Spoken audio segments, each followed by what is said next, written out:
Salut, c'est Mélanie. Alors, je vous ai présenté beaucoup d'albums jeunesse, beaucoup de choses pour les enfants et de choses comme ça. Première chose, toute personne ayant moins de 18 ans est bien priée de bien vouloir s'éloigner de l'écran parce que là, je vais aborder une thématique qui peut faire flipper, qui me plaît bien, et moi j'aime bien ça. Aujourd'hui, je vais vous présenter Le vrai sexe de la vraie vie par Si aux éditions du Lapin.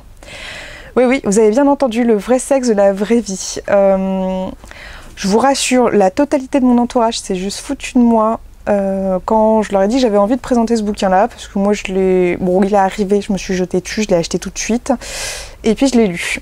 Si c'est une jeune femme que je connais via un site internet qui est un petit peu connu maintenant, qui faisait une fois par semaine, si je dis pas de bêtises, un strip érotique qui était diffusé le samedi soir à minuit, ouais, même principe que Canal+, il y a quelques années avec ses films pornographiques, et qui a décidé tout bonnement d'en faire un ouvrage.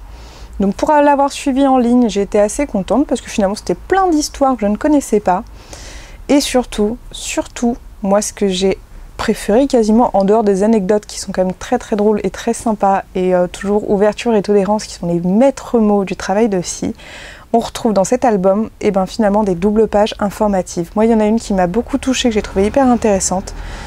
C'est le rapport entre la sexualité et le handicap. Comment ça se passe? Bah ouais, c'est des questions cons les gars, mais on se les pose jamais ou pas assez souvent.